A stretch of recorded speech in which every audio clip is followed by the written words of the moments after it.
Une musique forte jouait en arrière-plan et les cris pouvaient être faiblement entendus. « Et, comment vas-tu la rejoindre » quelqu'un a demandé. « Dans la boîte noire » fut la réponse. « Oh mon Dieu, mec ! Va tuer le juron au poing. » Il était peu après 15h30. À Cleveland, Ohio, lorsque la police a été appelée sur une scène qui était sur le point de s'échauffer. « Frère, vous ne pouvez pas tous être ici comme ça » a prévenu quelqu'un. « Tu ne peux pas être ici comme ça, mon frère. Je frappe juste à ta porte. »« Je comprends ça, mais tu m'excites » répondit l'autre. « Qu'est-ce que cela signifie » fut la réponse confuse. « Je suis sur le point de sortir » fut l'avertissement. Apparemment, la situation avait commencé à Brunswick. « Donnez-moi quelques minutes pour jeter un œil » a déclaré un policier alors qu'il s'approchait de la maison. « Comment allez-vous, monsieur » salua un officier en s'avançant. « Vous ne pouvez pas être ici comme ça. Je m'appelle l'officier Roba. C'est l'officier OD.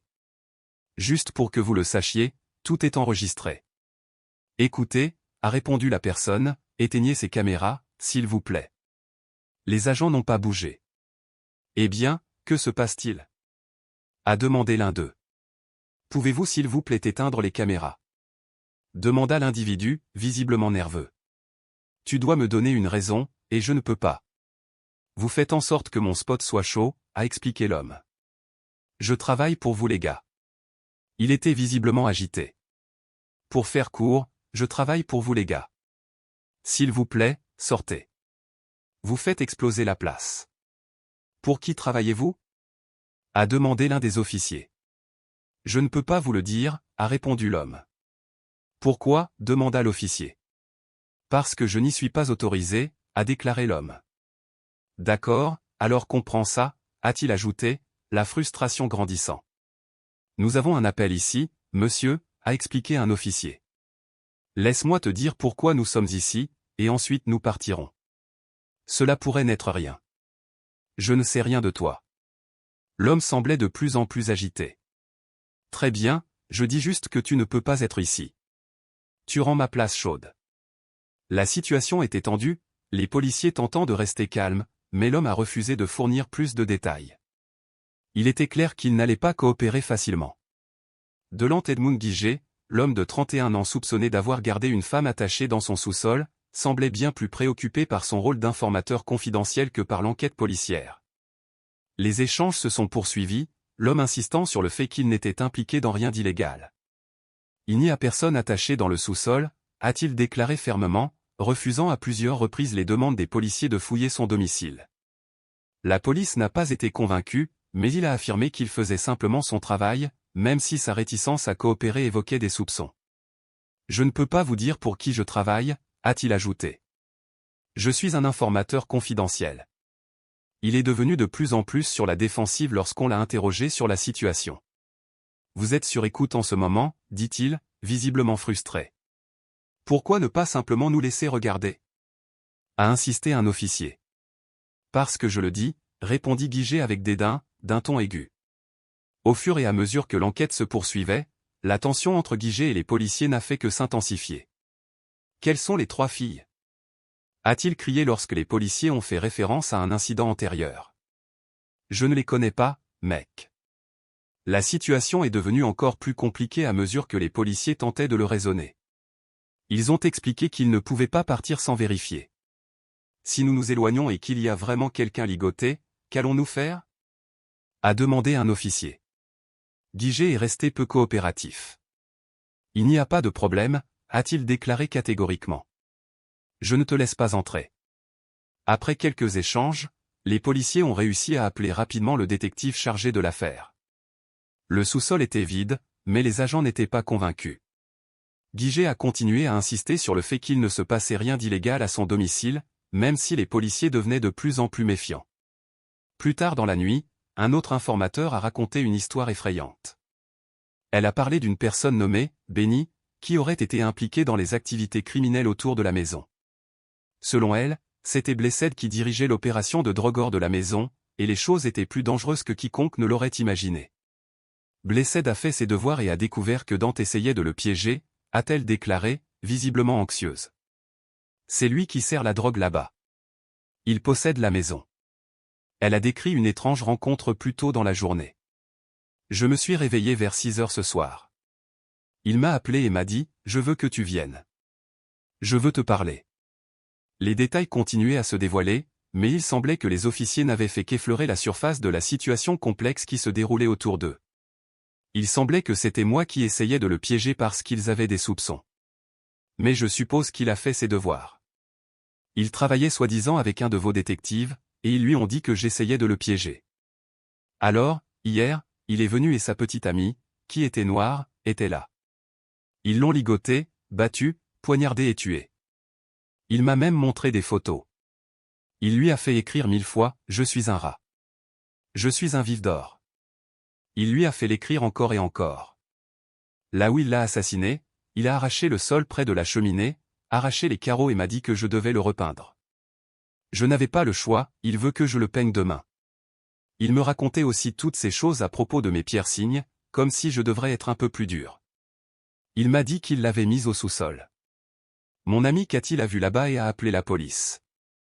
La police lui a dit qu'elle les laisserait fouiller le sous-sol. Mais quand ils sont arrivés, il a déplacé son corps à l'étage, laissant les flics fouiller le sous-sol pendant qu'il partait. Il l'a poignardée au bras droit où il y avait des photos de cela. Elle était attachée, nue, devant la cheminée, avec des attaches.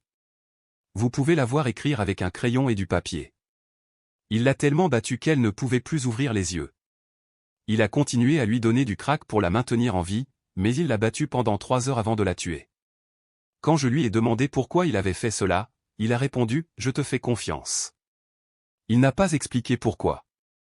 Il a même dit « J'ai demandé à ma petite amie de l'aider, et je te le fais juste savoir, je te ferai la même chose ». La police est revenue à la maison avec plus d'urgence, à la recherche du corps. Un policier m'a demandé « Avez-vous parlé au détective Smith ? Vous a-t-il dit ce qui se passait ?» J'ai dit « Oui ». Ils m'ont demandé si je pouvais les rencontrer à la porte arrière et j'ai accepté.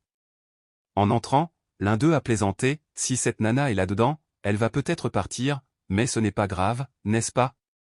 Nous avons emménagé dans une seule pièce. Ce serait drôle s'ils ne revenaient jamais et volaient madame, a ajouté un officier. Il était clair qu'ils essayaient de détendre l'ambiance, mais ce n'était pas drôle. L'agent a demandé le consentement pour fouiller la maison et j'ai accepté. Nous sommes juste ici pour voir s'il y a un corps, a-t-il déclaré. Il m'a fait visiter la maison pendant que d'autres fouillaient les pièces. Ils ont commencé à entendre des bruits étranges venant des murs. Un policier a déclaré « Y a-t-il quelqu'un sur ce porche ? J'entends quelque chose à chaque fois que j'augmente la musique. » On aurait dit que quelque chose était tiré par l'arrière. Un autre policier a demandé « Y a-t-il quelqu'un là-dedans ? Quel est ce bruit ? » Ils ont finalement identifié le son. Elle est là-dessous, a déclaré un officier. Tu te souviens quand j'ai allumé ma lampe de poche ? Il se rapprochait de quelque chose. S'il vous plaît, aidez. Nettoyez, s'il vous plaît. Ils ont demandé des voitures supplémentaires. Il était clair qu'ils avaient besoin de plus de renforts. Très bien, nous cherchons. Comment l'atteindre ? Non, ne me mettez pas dans la boîte noire. Ouais, oh mon Dieu, mec. Ne restez pas assise ici, mademoiselle. Je suis paralysé. Oh mon Dieu, je suis paralysé. D'accord. Quel âge as-tu ? 60, femme de 60 ans. Intensifié, EMS. Êtes-vous blessé à part ça ? Je suis paralysé. Quel est ton nom ? EMS est en route. As-tu froid ? J'ai mal. Tu as mal ? D'accord. Nous voulons vous sortir de là, mais j'ai peur de vous déplacer. Je vais laisser EMS faire tout ça. D'accord. Mes nerfs sont mauvais. Que t'a-t-il fait ? Il m'a donné un coup de pied. Il a fait quoi ? Tu veux tirer ? Remettez-la au moins debout. Elle dit qu'elle va bien ici. Sont-ils là ? Non, ils ont été envoyés. Il t'a poignardé ? Où as-tu été poignardé ? Mon bras. Ton bras ? D'accord. Vous a-t-il agressé sexuellement ?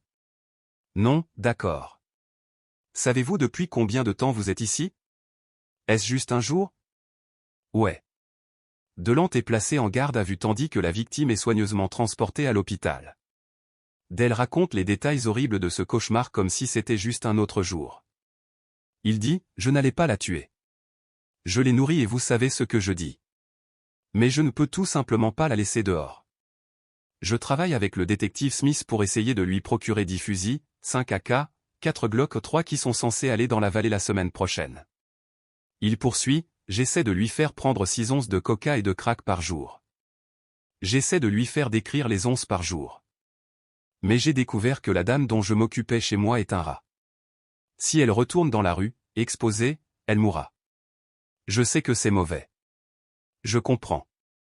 Je suis nouveau dans ce domaine, mais ma vie est en danger. Les gens ont déjà essayé de me tuer 3 fois. Il explique plus loin, j'ai reçu une balle dans l'aisselle, du sang partout. C'est fou.